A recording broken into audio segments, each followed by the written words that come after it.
नमस्कार दोस्तों, crease and education classes में आप सभी का स्वागत है। गुड मॉर्निंग सभी को। आज की वीडियो में दोस्तों बात करेंगे उत्तराखंड एलटी भर्ती को लेकर अपडेट के बारे में। इसके अलावा 955 बीआरपी सीआरपी पदों पर दोस्तों जो भर्ती है काफ़ी समय से दोस्तों ये लटकी हुई है। आखिरकार क्यों दोस्तों लटकी हुई है, इसको लेकर क्या अपडेट है, इसके बारे में दोस्तों बात करेंगे। इसके अलावा दोस्तों कुछ समय पहले हमने आपको दोस्तों बताया था कि जो एनआईएस डीएलएड शिक्षक हैं इनके दोस्तों कुछ भर्ती में खामियां पाई गई हैं और अब दोस्तों जो उन एनआईएस डीएलएड शिक्षक हैं इनकी नौकरी पर दोस्तों खतरा मंडरा रहा है। इसके बारे में दोस्तों चर्चा करेंगे। और इसके अलावा नई शिक्षा महानिदेशक दीप्ति सिंह ने दोस्तों संभाला है प्रभार। उनके सामने कई सारी दोस्तों चुनौतियां रहने वाली है। चलिए आज की वीडियो को शुरू करते हैं। सबसे पहले दोस्तों बात करेंगे उत्तराखंड एलटी की। दोस्तों जो एलटी चयनित अभ्यर्थी है इन्होंने नियुक्ति के लिए दोस्तों यहाँ पर धरना दे दिया है और दोबारा से दोस्तों ये धरना दोस्तों इनका प्रदर्शन शुरू हो चुका है। बहुत समय से दोस्तों ये ज्वाइनिंग का इंतजार कर रहे हैं लेकिन ज्वाइनिंग दोस्तों नहीं मिल पा रही है। 1352 पद है दोस्तों, इन पर ज्वाइनिंग होनी है फिलहाल, लेकिन ज्वाइनिंग नहीं हो पा रही क्योंकि मामला भी दोस्तों हाईकोर्ट में विचाराधीन है। एक मामले में दोस्तों बड़ी मुश्किल से स्टे हटा था तो, लेकिन दूसरे मामले में दोस्तों स्टे लगा हुआ है, वो है Rasna Pangti versus state of Uttarakhand.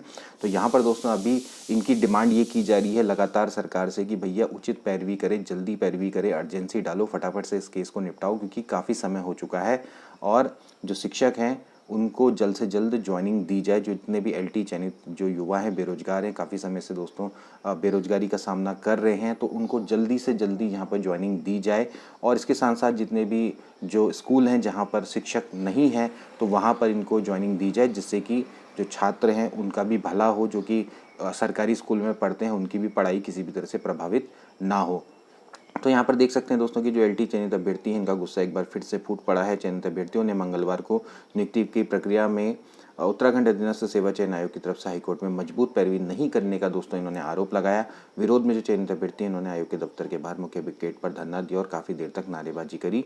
पूर्व निर्धारित कार्यक्रम के तहत एलटी चयनित अभ्यर्थी मंगलवार को रायपुर रोड स्थित आयोग के दफ्तर में बाहर पहुंचे और धरने पर बैठ गए। वहां मौजूद पुलिस ने उनसे उनकी नोकझोंक भी हुई।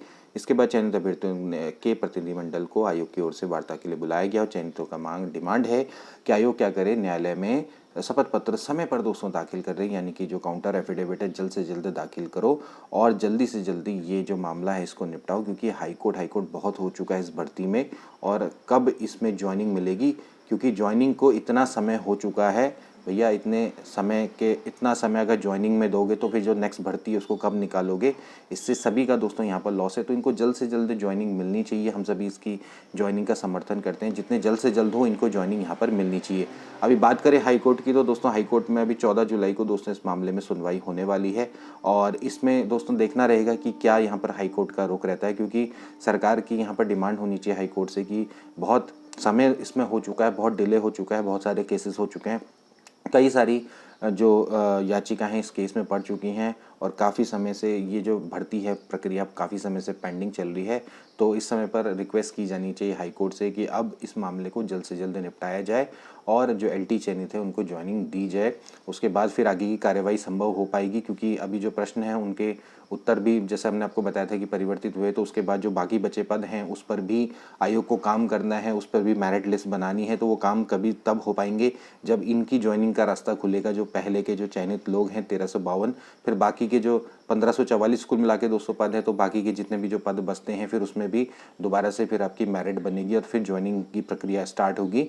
तो इस प्रक्रिया को जल्द से जल्द निपटाने की आवश्यकता है ताकि जो नेक्स्ट भर्ती है यानी कि नई एलटी भर्ती है उसको सरकार निकाल सके टाइमली। तो इसलिए यहाँ पर सभी को इनके सहयोग की आवश्यकता है। सभी लोग इनका सहयोग करें, जितने से ज़्यादा लोग, और इनको ज्वाइनिंग दिलाने में ज़्यादा से ज़्यादा मदद करें। क्योंकि मेरे पास बहुत सारे मैसेज आते हैं, बहुत सभी लोग अपनी व्यथा सुनाते हैं, पीड़ा सुनाते हैं और वे कहते हैं कि सर आप सपोर्ट करिए। हम लोग तो दोस्तों हमेशा से आपको सपोर्ट करते हैं। हमारा यही मकसद रहा है कि जितने भी लोग हैं उत्तराखंड में, कोई भी अभ्यर्थी और बेरोजगार ना रहे, किसी तरह से उसको रोजगार मिल जाए। और हम चाहते हैं कि जो ये 1300 लोग हैं जिनको रोजगार मिलने जा रहा है तो उनको जल्द से जल्द यहाँ पर रोजगार मिले। अब बात करेंगे दोस्तों बीआरपी सीआरपी भर्ती की। बीआरपी सीआरपी भर्ती का मामला दोस्तों अभी न्याय विभाग में पहुंचा हुआ है। ये भर्ती भी दोस्तों पिछले 1-2 सालों से कह सकते हैं, कई सालों से दोस्तों ये आपकी लंबी चली आ रही है और इस मामले में भी दोस्तों काफ़ी कह सकते हैं उठापटक हुई है, बहुत सारे परिवर्तन हुए हैं, लेकिन फिर भी जो मामला है वो लगातार फंसा रहता है। अब बीआरपी सीआरपी क्यों नहीं हो पा रही है भर्ती, तो दोस्तों इसके बारे में यहाँ पर खबर निकल के आई कि जो शिक्षा विभाग में जो सीआरपी बीआरपी के जो 955 पदों पर आउटसोर्स के माध्यम से तैनाती का जो मामला है वो फिलहाल कानूनी दांवपेच में दोस्तों उलझ गया है।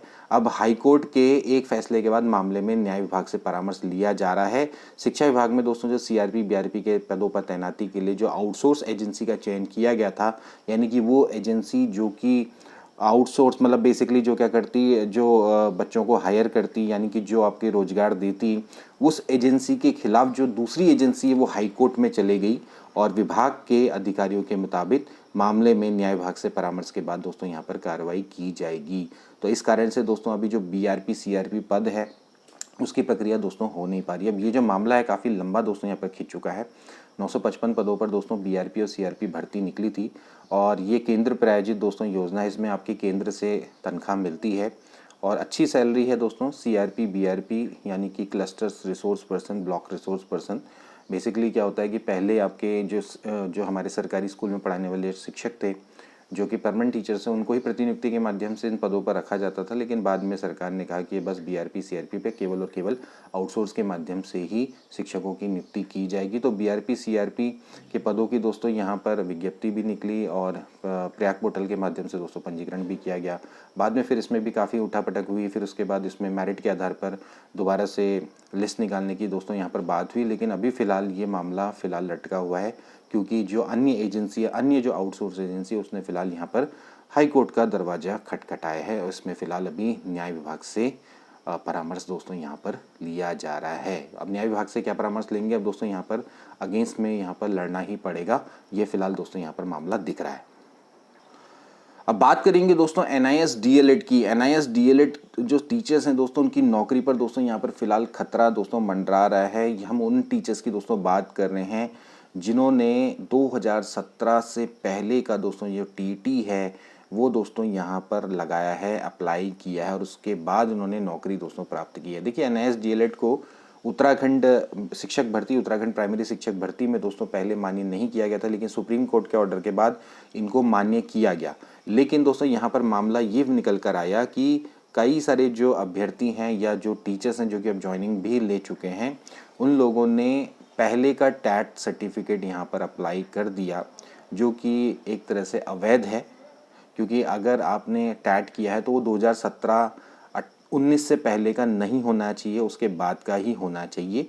तो यहाँ पर ऐसे 7 टीचर्स हैं, उनको यहाँ पर चिन्हित किया गया है। ठीक है, एनआईएस डीएलएड का मामला दोस्तों भी फिलहाल काफ़ी गर्मा रहा है और काफ़ी समय से भी इनका भी काफ़ी मामला दोस्तों चला था। NIS DElEd versus BEd TET का भी मामला सुप्रीम कोर्ट गया, लेकिन फिलहाल जो बीएड टीईटी है उसको तो दोस्तों मान्य नहीं किया गया है प्राइमरी टीचर भर्ती के लिए, लेकिन एनआईएस डीएलएड है उसको दोस्तों सुप्रीम कोर्ट से राहत मिल गई थी। उनको उत्तराखंड जो प्राइमरी टीचर्स भर्ती है उसमें शामिल करने की अनुमति दोस्तों सुप्रीम कोर्ट के द्वारा दोस्तों दी गई। उसके बाद फिर जो यहाँ की प्राइमरी भर्ती दोस्तों जो निकलती है उत्तराखंड की, वहाँ पर इनको शामिल किया गया। लेकिन इसमें कई ऐसे शिक्षक हैं जिनके द्वारा टीटी प्रमाण पत्र 2017 से पहले का दोस्तों यहाँ पर लगाया गया है, 2013 का लगाया गया है, 2014 का लगाया गया है। तो ऐसे अभी फ़िलहाल 7 शिक्षक हैं, उनको नौकरी से बाहर निकाला जाएगा। तो यहाँ पर तगड़ा दोस्तों ये मामला है। देखिए जनपद में एनआईएस प्रशिक्षण प्राप्त नौकरी पा चुके 7 जो प्राइमरी टीचर हैं,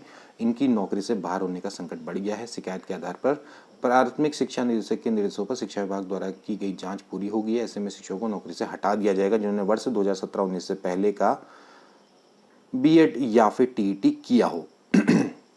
शिक्षा विभाग के अनुसार न्यायालय के आदेशों के अनुरूप राष्ट्रीय मुक्त विद्यालय शिक्षा संस्थान से प्रशिक्षण ले चुके बेरोजगारों को भी सहायक अध्यापक के पदों पर नौकरी देने को कहा गया और इस प्रक्रिया में ऐसे युवाओं को नौकरी देनी थी जिन्होंने वर्ष 2017-19 से पहले किसी तरह का कोई प्रशिक्षण ना लिया हो।